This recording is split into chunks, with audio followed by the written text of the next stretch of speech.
What's it like to work out at Obstacle Central in Greenfield District, Mandaluyong?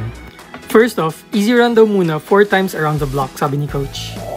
Next up, pinagbuhat niya kami ng timba, also known as bucket carry, 2 times around the entire perimeter of the gym.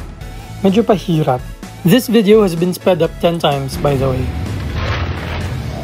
Next, pinatakbo niya ulit kami around the block. Rinig niyo yung tawa niya, very evil.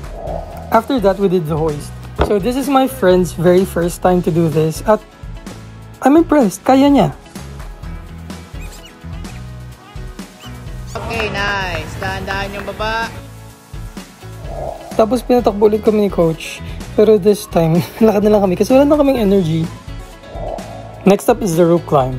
It took me quite a lot of sessions to get this kasi it involves, strength and a lot of coordination, and those are things that I'm not good at. So it was kind of fulfilling na nagawa ko siya. Ngiting tagumpay. Pag umakyat pala dito, kailangan siguraduhin kaya bumaba because the coaches cannot help you go down. Ito nga pala si Coach JP. After a bit of rest, we decided to have a go together at the monkey bars. Nakailang laglag din ako dito before. So let's go through the other obstacles na meron dito. This one is the overwall. This is the hurdle. You have to do this 3 times. This one naman is the inverted wall.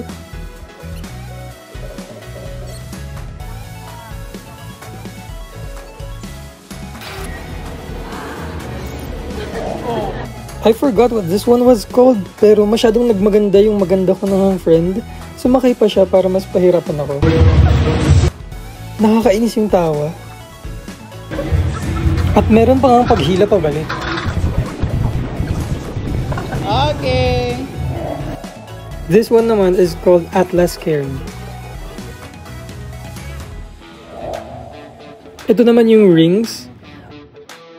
Okay na sana eh. Alam ko na kompleto ko to, pero I swear, hindi lang na-videohan yung attempt na nagawa ko siya. And lastly, we have the Z-wall. For me, this is among the easiest obstacles.